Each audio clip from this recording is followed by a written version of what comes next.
우리가 비판을 받지 아니하려거든 비판하지 말라. 제일 처음에 그렇게 주님이 말씀하시는데, 그래서 이 비판을 받지 아니하려거든이라고 하는 말이 누가 남이 너를 비판하는 그것을 얘기하는 게 아니고 하나님에 의해서, 예? 하나님이 너를 비판하지 않게 하기 위해서라면 이라고 하는 그런 뜻이죠.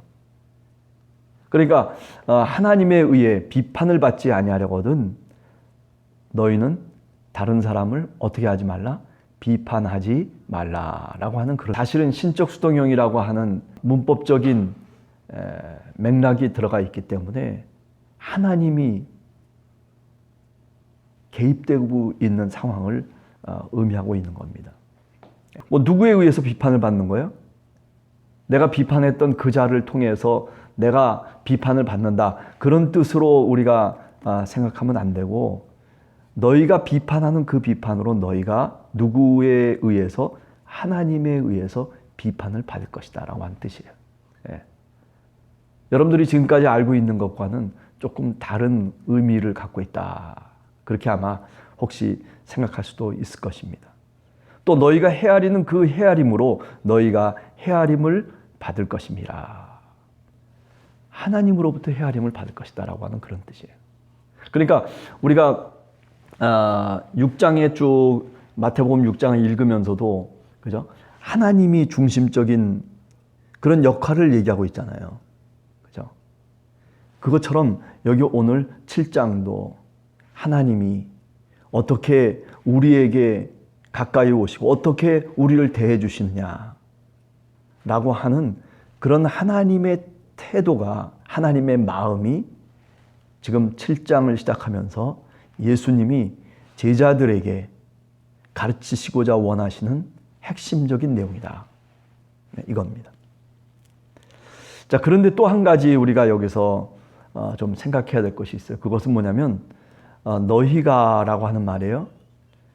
그러니까 주어가 2인칭 복수로 돼 있어요. 너희가 비판하는 그 비판으로 너희가 비판을 받을 것이요, 너희가 헤아리는 그 헤아림으로 너희가 헤아림을 받을 것이다. 그러니까 어떤 한 개인을 지목해가지고 이렇게 말씀하고 있는 것보다도 사실은 어떤 집단을 대상으로 해서 지금 얘기하고 있는 거거든요. 이걸 조금 좀 바꿔서 마태복음의 공동체라고 하는 마태복음의 교회 속에서 생각을 해보면, 그죠? 왜 마태복음의 공동체가, 왜 예수님의 이 말씀을 하필이면 여기에 끌고 들어왔느냐라고 하는 거죠.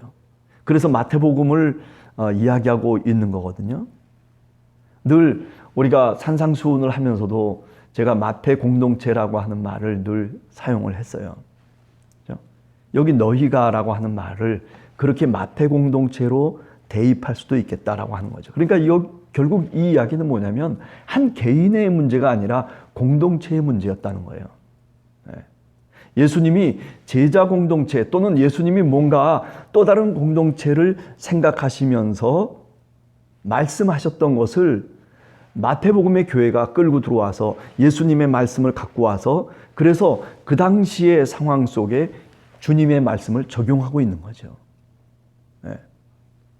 그러면 마태복음의 교회, 그 마태 신앙 공동체의 문제가 도대체 뭐였느냐라고 하는 거죠.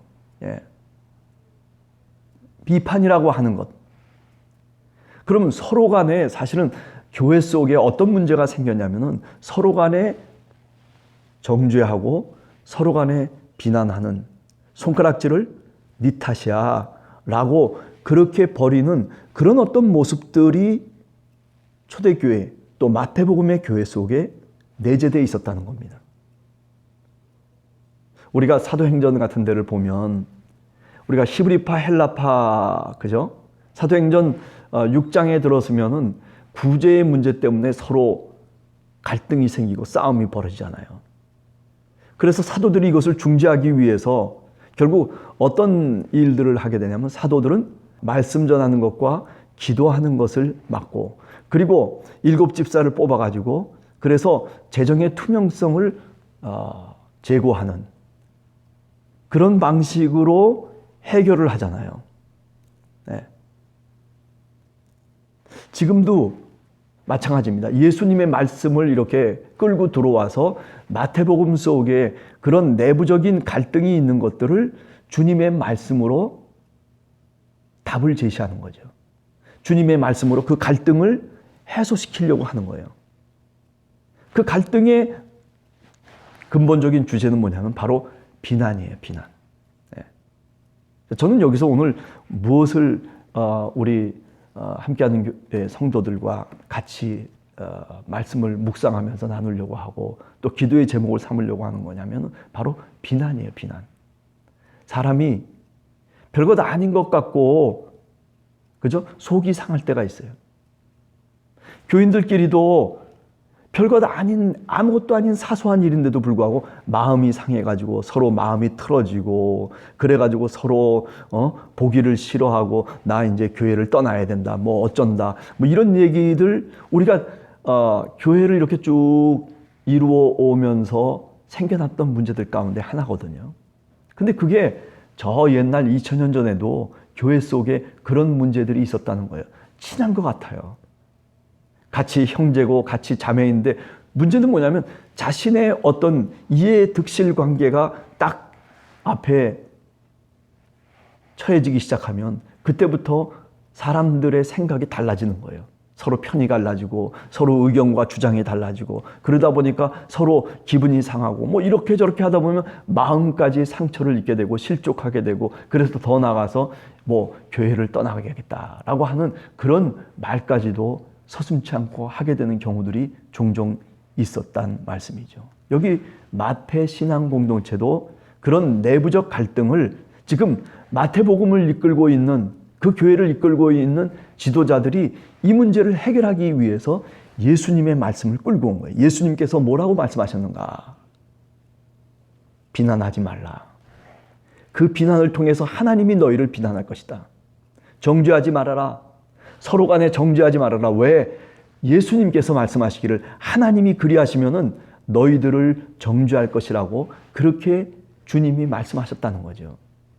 그러니 주님을 따라가는 마태복음의 교회는 아니 주님을 따라가는 오늘 우리 교회는 다른 사람을 향해서 비난의 화살을 쏟아놓고 그리고 네 탓이라고 얘기하지 말라.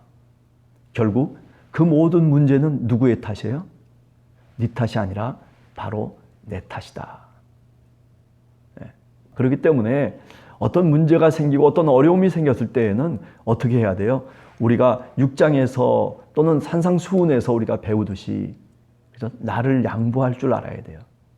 아니 하나님 앞에 내가 기도할 줄 알아야 돼요. 내 눈에 들보가 있고 저 사람 눈에 있는 티끌을 갖고 뭐라고 얘기하지 말라는 거죠. 사실 기도하는 사람은 자기를 볼 줄 아는 사람이에요. 하나님 앞에 내 마음을 내놓고 기도하기 시작하면 기도하는 사람의 눈에는 무엇이 보이기 시작하냐면 남의 눈에 티끌이 보이는 것이 아니라 내 눈에 들보가 보이기 시작하는 거예요. 기도하면 기도할수록 내가 자랑할 것도 없고 기도하면 기도할수록 내가 내세울 것도 없고 기도하면 기도할수록 내가 얼마나 못난 사람인가. 내가 얼마나 하나님의 뜻대로 살지 아니하고 내 마음대로 내 정욕대로 내가 생각하는 대로 그렇게 내 소견대로 사는 인간인가라고 하는 것을 철저하게 깨닫게 되는 거죠. 그래요. 우리들도 마찬가지라고 생각해요. 예수님을 쫓아가는 우리 성도들 한 사람 한 사람 저를 포함해서 그래요. 우리가 남 탓을 할 것이 아니라 바로 나 자신을 돌이켜보면서 내 눈에 있는 들보가 얼마나 크고 얼마나 무거운지를 우리 스스로 깨달을 수 있는 그런 기도의 사람이 되기를 간절히 소원합니다. 네. 기도의 사람이 되다 보면 주님 앞에 기도를 하다 보면 이 비난의 화살이 자기 자신에게 돌아오게 되는 것을 우리가 깨닫곤 하는 것이죠. 그렇습니다. 마태복음의 공동체 속의 문제가 뭐냐? 바로 다른 사람의 탓이고 그리고 별것 아닌 문제로 서로 감정의 갈등의 골이 깊어졌다라고 하는 거죠. 그럼 어떤 사람들이 있었습니까? 마태복음의 교회는 역시 유대인들과 이방인들이 나누어져 있었어요. 제가 맨 처음에 마태복음을 시작할 때 마태복음의 교회가 어느 상황을 전제하고 있냐라고 그렇게 물었을 때 어느 상황이라고요? 수리아 안디옥 교회를 우리가 예를 들었어요. 수리아 안디옥에서 마태복음의 교회가 그죠? 두세 사람이 모여가지고 사실은 기도하면서 출발했던 교회예요. 아니 저 헬라파 유대 기독교인들이 예루살렘에서 핍박을 받고 스데반이 죽으면서 그러면서 뿔뿔이 흩어졌다가 어디에서 모인 거예요? 안디옥에서 다시 재집합을 한 거예요. 안디옥에서. 그래서 그 안디옥에서 재집합을 해가지고 그래서 교회가 형성되어진 것이 바로 이 마태복음의 교회다라고 하는 거죠. 그러니까 사실은 이 교회 속에 아픔이 있는 거예요. 그죠? 스데반을 쫓았던 많은 사람들이 헬라파 유대 기독교인들이었었는데 그런데 그 사람들이 핍박을 당하고 그리고 순교를 당하고 그리고 쫓겨나고 뭐 이런 교회를 만들기 이전에 신앙의 아픔들과 그리고 쓰라림이 있었어요. 그리고 안디옥에 모여서 같이 함께 기도하면서 두세 사람이 모이기 시작하고 또 두세 사람이 모이고 또 두세 사람이 모여가지고 그래서 어떻게 된 거예요? 그래서 마태복음의 교회가 된 거예요. 그게 안디옥에서의 이야기였어요. 네. 그런데 교회가 커지다 보니까 어떻게 돼요? 많은 이방 사람들이 들어오게 되고 그죠? 헬라파 사람들뿐만 아니라 많은 헬라인들이 이방인들이 교회 속에 새로운 성도로서 들어오게 된 거죠. 그래서 이제는 이방인들이 더 많아졌어요. 그러니까 어떻게 되냐면 거기서 문제가 이제 또 생기기 시작하는 거예요. 마태복음 교회 속에 서로 간에 생각하는 각도도 다르고 서로 간에 생활해왔던 방식도 다르고 그러다 보니까 서로 마음의 상처가 생기기 시작하는 거죠. 그래서 비난을 하게 되고 정죄를 하게 되는 그런 마태복음 교회의 내부적 갈등 상황이 이 7장에 전제되어 있다는 거죠. 예. 유대인들은 주로 율법적인 사고를 하는 사람들이에요. 그래서 뭔가 형식이 잘못되고 뭐 예를 들면 우리 오늘날로 얘기하면 주일 성수를 꼭 해야 되는데 그런데 주일 성수를 안 하면서도 신앙생활 한다고 뭐 교인이라고 그러면서 다닌단 말이에요. 그러니까 이 율법적인 유대인들이 볼 때는 저 잘못됐다는 거죠. 신앙이. 왜 주일 성수 안 해? 이렇게 이제 묻는 거예요. 아니 당연히 교인이라면 주일 성수해야 되고 그리고 이런 것 저런 것들을 나와서 기도도 해야 되고 그리고 금식도 좀 해야 되고 그렇게 좀 뭔가 형식이 믿는 사람의 본이 되고 그리고 뭔가 다른 게 있어야 되지 않느냐. 이제 그런 사람들이 교회 속에 있는 거예요. 주로 유대인들 중에. 그런데 마태복음에 유대인들만 있습니까? 아니요. 이방인들이 오히려 더 많아요. 그러니까 이방인들 하는 얘기는 아니 네가 뭔데 참견하느냐 이렇게 되는 거죠. 이방인들 중심 속에는 안디옥 교회라고 하는 것이 바울의 신앙 전승을 갖고 있는 거거든요. 그러니까 어때요? 아주 극도의 바울주의자들이 있어요. 네. 그러니까 극도의 바울주의자는 어떠냐면 소위 은사주의자라고 우리가 고린도전서에 보면 은사를 갖고서 뭐 이런 얘기 저런 얘기 하는 거를 얘기하잖아요. 그래서 사도 바울이 어떻게 해요? 그 은사 내려놔라. 십자가라고 하는 것을 통해서 은사를 다시 재조명하잖아요. 성령이면 다 된다. 성령 충만하면 그러면 모든 것이 다 만사형통한다라고 하는 그런 식의 어떻게 보면 바울주의자라고도 얘기할 수 있죠. 바울이 정말 그런 얘기를 한 것이 아닌데도 불구하고 그런데 바울의 그 성령의 은사라고 하는 것을 극단화시켜 버리는 거예요. 그래서 마치 예언하고 방언하고 그리고 무슨 이런 은사를 나타내는 것이 기독교인의 어떤 출발점인 것처럼 그렇게 극단적으로 몰고 가는 거죠. 오늘날로 얘기하면 순복음교회하고 비슷한 거죠. 예. 그게 마태복음의 교회 속에 일부 사람들이 그런 사람들. 그러니까 이런 사람들이 볼 때는 저 율법주의자다라고 얘기하는 거죠. 저 유대인들. 저 같이 우리 신앙생활 못하겠다. 그러니까 어떻게 돼요? 결국 성령주의자들하고 율법주의자들이 교회 속에 많은 사람이 있었던 것은 아니지만은 일부의 사람들이 그렇게 서로 갈라져서 편가름을 하는 거예요. 이게 뭐냐면 초대교회 상황도 그렇지만은 헬라파, 히브리파 상황이지만은 이 마태복음의 교회도 그런 모습을 띠고 있었다는 거죠. 그래서 오늘 주님이 하신 말씀을 끌고 들어온 거예요. 너희가 비판하는 그 비판으로 너희가 오히려 하나님으로부터 비판을 받을 것이다. 너희가 헤아리고 너희가 머리로 짜내는 그런 어떤 생각, 그 헤아림을 통해서 너희가 하나님으로부터 오히려 헤아림을 받을 것이다. 얼마나 엄중한 경고인지 몰라요. 네. 오늘 우리들도 우리가 신앙생활을 하면서 네 탓이라고 남을 헤아리고 남을 정죄하고 남을 비판하고, 그죠?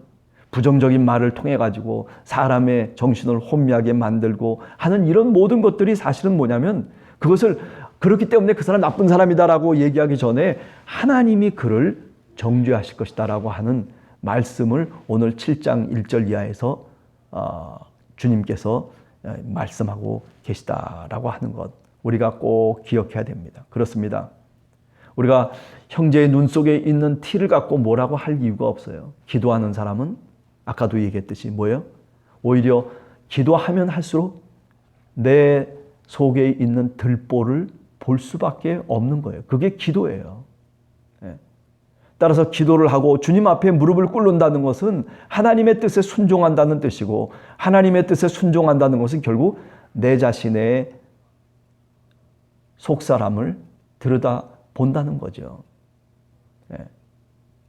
내 눈에 있는 들보, 내 안에 있는 죄악들을 더 깊이 바라보면서 남을 뭐라고 하기 어려운 그런 자신의 상태를 깨닫고 발견하는 것, 이것이 바로 기도의 과정이라고 우리가 감히 말씀드릴 수가 있습니다.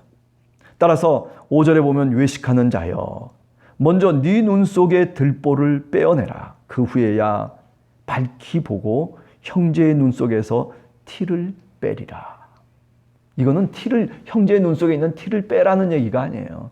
내 마음과 내 생활 속에 있는 바로 그 들보를 빼내라는 얘기를 지금 하시고 계시는 거죠. 바라기는 오늘 하루를 우리 성도님들 살아가면서, 그래요, 우리들에게 뭐 많은 문제들이 있죠. 또 한 사람 한 사람 신앙생활을 하면서 서로 맞지 않는 부분들이 많이 있죠. 심지어는 뭐 부부도 잘 맞지 않을 때가 많잖아요. 그러나 그것을 손가락질하면서 네 탓이라고, 너 그러면 안 돼, 너 그러면 안 돼, 이렇게 얘기하는 그런 모습에서 탈피해서 그런 신앙인이 아니라 오히려 그 모습을 보면서 그것을 내 가슴에 품고 기도해 줄 수 있는 그런 기도자의 모습으로 우리 성도님들 한 사람 한 사람 오늘 이 새벽에 기도할 수 있는 여러분과 제가 되기를 간절히 주님의 이름으로 축원합니다. 같이 기도하겠습니다.